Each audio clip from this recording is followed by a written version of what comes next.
not the one to talk, and also it's a bad promotion for my country. So, Yeah. you know, You just want to go and watch the I just falls. want to see the falls. Yeah, I mean, I'm sure that there is also beautiful culture and like beautiful Yeah. history, but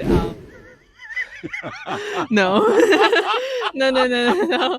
Next question. No. No.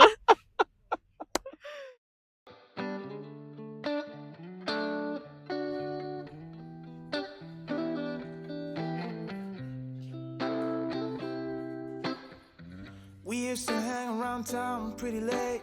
So once again, we Spent the have week a thinking very about our next beautiful date. lady It was here. easy, yeah. I just like her So smile much and her easier. personality. Well, Welcome to I my think channel. time I Thank picked you. you up Can you outside of quickly school. introduce yourself to us? Of course. So my name is Karina. I'm originally from Kazakhstan, and now I'm living in Florence, doing my master's in international politics, focusing on migration policies. Wow. You are from Kazakhstan and in Florence. Yes. What inspired you to take that program? Well, okay. So I studied in Qatar for Okay. my bachelor's, and I traveled to Europe while I was like studying in my bachelor's, and I thought about living in Europe. So I applied to multiple programs in Europe, and the one in Italy was the one that accepted me and accepted me with a scholarship. So I decided to come here. And Okay. also, like, the university is really good, like, in terms of migration policies. Like, they have this really good research center that focuses on migration. Okay. So it was just a good opportunity for me to come here. So for people who do not know your country, what do you say is so unique about the country? Where is it found? And do you encourage people to go there? Okay. Yeah, I mean, it's a big country. It's the ninth largest country in the world. So it's very hard to just talk about it in like a few sentences. Like, I always talk just about my city, which is Astana, which is the capital of the Kazakhstan. And yeah, like, I love the city. It's very beautiful. It's very modern. Yeah, like, it's not very historical, but also some people like it, some people don't. I'd say definitely you should visit, but visit in the summer or like late spring, so you know the weather is better. Also, yeah, like if you visit, you have to go to just like Astana, but also the south of Kazakhstan, where like there's a lot of like natural beauty, and then there's also west, there's like Caspian Sea, so there's a lot of traveling to do around Kazakhstan. Great, but how much of your years, because I just heard you mention Qatar, I just heard you mention Europe, how much of your years have you spent in your country? So I lived there. I was born and raised in Kazakhstan. I lived there until I was 16, and then I went to the US for academic exchange, cultural exchange year. Came back to Kazakhstan for a year and then left. So I haven't lived in Kazakhstan since 2020. Oh, Yeah. great. So with all the countries you traveled to, Europe, America, Qatar, and all that, as compared to your country, Oh, that's a huge question. Yeah, I mean, they're all very different. So in the U.S., I lived in Ohio suburbs, and then I lived in D.C. So these two places are very different. okay, Like, first when I moved to Ohio, like, it was very like a big cultural shock for me because, I mean, I moved from a capital city to a suburbs, and it was quite a lot of adjustment to do, like, especially like it's the U.S. suburbs, so like, you know, there's no public transportation, like it's um, it's just a very different lifestyle. okay, And then I came to Qatar. Like, moving to Qatar after the U.S. was easier because I already, like, you know, when you're living abroad at 16, you know, with a host family, with a yeah, living like work, going to American high school, like, it's very, after this experience, you really mature very quickly. And after that, I was very chill about moving to Qatar. yeah, Also, like, I've been to UAE before, so it has like some similar culture. So like the Gulf region felt familiar to me. And then when I moved to Italy, like, it was my first time visiting Italy was actually moving here, so I've never been here before. okay, But I also, because like I traveled to Europe before, I kind of knew what to expect. Like, of course, there were some a few cultural shocks. It's very different, like when you're traveling and then you're living there. But overall, I'd say that it wasn't as big of a cultural shock. I think the biggest one was when I moved to the US when I was 16. After that, everything was just it was way easier. Good. But with all these, I mean, these are good experiences you just mentioned. Have you met any, in quote, ugly experiences in all these travels? What?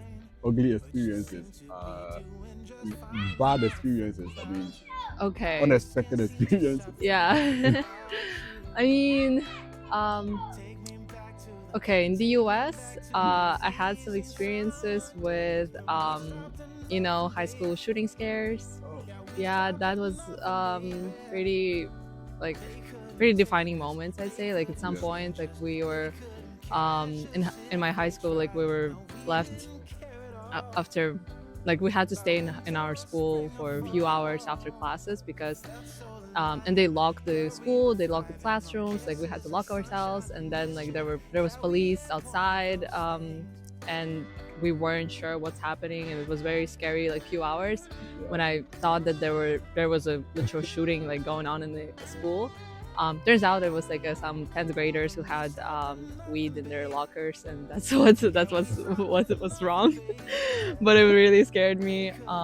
Also in the U.S., like when I was in D.C., like I lived in a very good like historical area of D.C., but there was also like a shooting like 5 minutes away from my dorm. Yeah, and then like it's like for a few days I was scared of all the loud noises, and yeah, like after that I realized that I don't want to live in the US. Yeah, and then in Qatar I didn't have that many like bad experiences, I'd say, because it's very international, it's very like multicultural, and in general, like I was living in this like bubble of international students, so Okay. it was pretty fine. Here, I'd say that it is a bit less diverse than Qatar. Yeah. So I did face like some comments that are kind of sketchy. I don't know, like something, when you face racism, you're kind of like, was it racism or just me overthinking? So you kind of never know. And also like European racism, I think it's like I heard somebody talk about it, and I think that's very true. It's like it's not as obvious. Like they don't hate you. It's just like they're kind of curious, but also, yeah, it's just weird, Like But is yeah. there racism in your country? I mean, did you experience it in your country? Are there people who visited who were, treated the same way or something? Yeah, I mean, okay, so it's very like homogeneous country. Like it's mostly Kazakhs, mostly Asians, but then we have a lot of like Russians, Ukrainians. So, like white people are not really a minority.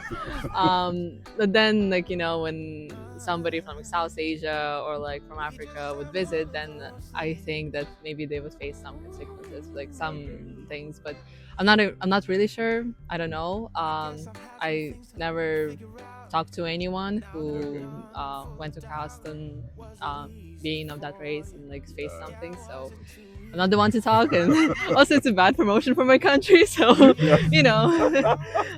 it's all good. But you have friends all over the world.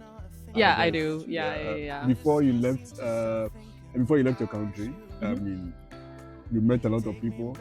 Have traveling across continents and countries really transformed your mindset about a lot of things you were told in your country? Like when you came out, you realized that no, all the things you were saying there were not true and all that. Have you realized it? Yeah, Have you realized it? yeah, that's very true. I mean, Kazakhstan is very like because I study politics, I like I think a lot about the politics, and then in Kazakhstan, like the politics and the narratives that we're witnessing, they're very much aligned with the Russian ones. And living in like the US, Qatar, like I studied in American university and I studied politics in American university, so I really like saw the different lens, and also like talking to people from different countries, from like Ukraine, from Palestine, was also something that transformed my transformed my thinking, I'd say, and made me realize that there are a lot of narratives that are not necessarily true, that are transferred, uh, translated. Like I don't know, like yeah, in Okay. cast.